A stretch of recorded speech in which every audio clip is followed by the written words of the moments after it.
YouTube family. This is Mika Coleman with Tax Deed and Overage Education.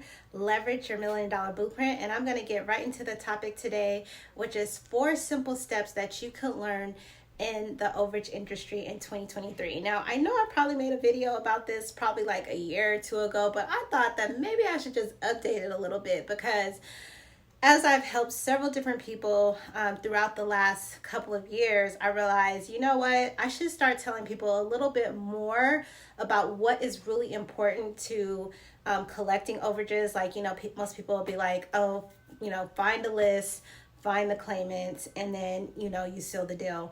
And that is, in fact, absolutely correct. But if you are a newbie, because there are a lot of people that don't know about this business. So I always tell people, if you're new to the overage industry, I highly suggest, you know, you're doing a lot of research, but then there's people that do paralysis analysis and they do all this research and then they never, you know, do anything. So I'm just going to get into the 4 steps of some of the things that you need to do. I used to say, you got to get a list first, find a list. But I've come to realize that before you even find a list, I think the number one thing you need to find out is if that state, what the redemption period is. Because you can find a list and you get a list and you think, jackpot, I got it. No, because you might get a list and that list isn't good. So if I were you, if you're a newbie, the number one thing you first need to find out is that state, in that state, what the redemption period is. And so just in case you don't know what a redemption period is, you need to find out how long can you collect that money. So say, for example, a property went to sell in January 2023, a state like California, you can't collect that overage. The overage expires January 2024 and you don't get your money till 2024. So now I'm starting to be like, I'm cool on you, California, but California has some really good overages. I mean, I think the highest one I saw was like 800,000. You do the math on that on 30%. Okay. So it's probably worth the wait, right? But then you got to hope that they stick with you throughout that whole year. So back to redemption periods. Number 1, if you're a newbie, you definitely need to find out in that state, what is the redemption period to collect? You want to be specific. I'm not going to get into that for the sake of this video because I'm going to talk about 4 steps, but you need to know specifics because you'll call the county and they'll tell you the redemption period for tax deeds or tax liens or whatever. But you do want to know specifically for excess proceeds, not unclaimed state funds, okay, for excess proceeds.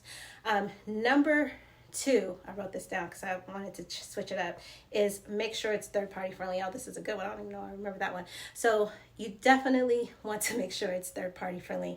And what do I mean by that? Just like you're watching this video, just like myself, we are the third-party friendly people. We are the people that want to lead the crusade of helping people find their money that's owed to them. We are the third party. Now, there are some states that really don't like us and we're banned. They're like, nope, we do not accept any third parties. One of them is Washington State. They don't like us out there, okay? I know Texas is like a 10% cap. You know, I noticed, I called the county the other day in Nevada and they were like, oh yeah, no, it's only 10% cap. And I wanted to say, I don't want to tell on the other county, but I was like, such and such county don't do that. But, you know, I just kept it hush hush. I didn't say nothing. But you definitely want to make sure it's third party friendly. And I just really want to make it clear, you guys, you do not need attorneys. And this is just my opinion. I've been doing this for a while and I've been able to collect checks without an attorney. So you don't need an attorney, okay? There are some counties, however, that will only deal with attorneys. So, you know, you could either choose to partner with attorney. I choose not to. That's just not my style. Matter of fact, I will let you know Bob Diamond, he's an attorney and he teaches his course on how to deal with attorneys. I don't do that. My course is completely different. I'm just trying to reach everyday people to help everyday people make money. You know, the circle of we every day want to make money. You know, that's all I'm trying to do. So I stay away from attorneys making the money and creating jobs for us. No, we are the third party and we want to help everyday people and we want to make it fair. So that's my 2 cents on that. The third thing is you do want to, after you find that information, you want to get the list. So I would not really waste a lot of my time because lists are easy to find. There's so many different resources. And now I'm noticing like there's different websites that are offering you the list for a price, for a pretty penny. But you could get the list for free. You could just directly call the county. And now some counties try to be sketchy and tell you, oh, we don't provide that, but they do. It's public record. You just got to know what department to ask, who to ask, and where to go to find that. But what I was looking at one of my videos and I was like, after a while, after talking to so many people, you realize that, you need to switch it up a little bit. So number one, if it's all about the 4 steps to overages, number one, you want to make sure you got to find out what the redemption period is for that state. Number 2 is, I forgot that quick. You want to make sure it's third party friendly. You definitely want to do that because you don't want to do all this research and research all these claimants and they ain't even messing with you. You know what I'm saying?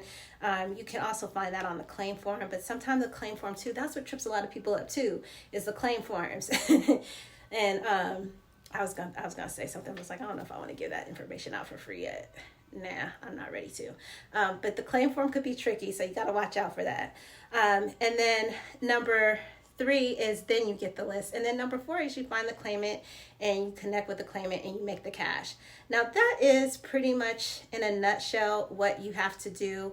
But I thought that I would give some friendly, decent advice out here because, people try to tell you the basics of what you need, and then you go out there and do that, and then you realize you did all that work for nothing because number 1, you didn't know that there was a redemption period, and then number 2, you didn't know it was third party. So I thought I would help y'all out in 2023 if you are new to this business and overages and moving forward into the other years, because I remember I did it, I can't remember the video, but I did say, I think it was like a 3-step process, and I did get the list, find the claimant, all that you do need to do. But I think as a newbie or as people start to get into this business, I think the most important things that people need to know is that these funds do expire. So don't think because you get a list that you didn't win the lottery, because if the list is expired, then it's kind of like a waste, right? And then 2, you definitely want to know if it's a third party because you're in it to make money. You don't want to do all this work and then you didn't skip trace and did all this stuff and you find a claimant to only find out that they don't even accept you as a third party, and then you can hand it over. But I do have a way for that. I do offer that in my course. And then number 3 is you do get the list. And then number 4, you just have to find the claimant. Now, if you do not have time to do all of this and you're like, this seems like so much work, forget it, I do offer a mastermind. I promise myself that I'm going to do that like at least 6 times this year. I think I only did it 3 times last year because I was like over it, because it's a lot of work. So like I said, the 4 basic steps you need, I do all of that in my mastermind. So in my mastermind, if you're interested, and I don't put them up. So if they're not up on my link, it's because we're either in session or it hasn't started yet. But I do masterminds where you don't have to find out if it's a third party because it's going to be third party friendly because we're going to be working them together. Obviously, we're in the redemption period because I'm trying to get you paid within the 4 weeks. And I'm already providing the list. I'm already skip tracing the list. Literally, I'm handing it to you. What is it in for me? We splitting it 50-50. What is in for you? You're going to make money. Hopefully you get your money back from the course, and then you can actually go and do this and create a business for yourself or a side hustle. I'm just so interested to see my last student, 3 weeks in, she had a claimant. I don't even know she's a nurse, so she obviously doesn't have a lot of time. She had a full-time job, but she was able to do it. You guys, this doesn't require a lot of time, especially if you do my mastermind, because I'm literally laying the groundwork out for you. Like, you don't have to uncover all that stuff. And I always tell people, when I do my cohorts or masterminds, I don't repeat the counties. So if I do a mastermind with you, it's that specific county for that specific time, and nobody else gets that. I don't even offer it in my online course. So in my online course, if you don't have time for the mastermind, because it is going to be a 4 weeks, it's accountability, right? So you're coming in and you're hands-on, you get to ask questions. That's why I do the mastermind. But if you don't have time for that and you want to study on your own, I do offer a course where you can get it and it's at your own pace. And I also offer lists. Now I have discounted it because I haven't uploaded the new list for the year because we're in April now. So I have to upload the list, and I'm like thinking maybe I shouldn't. I mean, they could just go and find the list for the new year, but at least everything's there for you. And of course, those are all third party friendly, and they're all lists, and they all have redemption periods on them. So you don't have to worry about that. But if you can't afford it, which I do understand, times are hard. I just gave you a leadway of what you need in order to uncover overages. I gave you 4 simple steps that I feel like is the most important steps you should proceed with prior to even getting a list.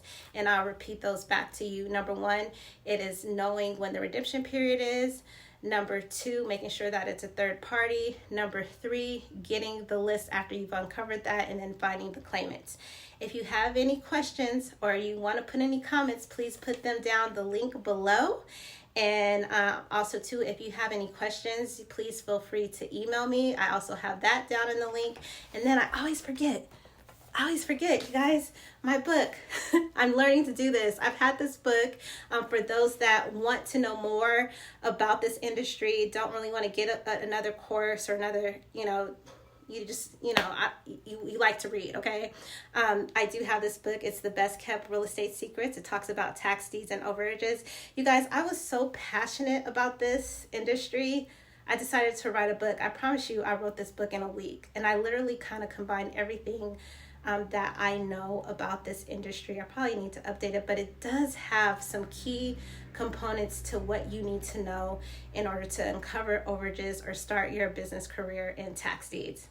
So if this was helpful, please like and subscribe, and happy investing.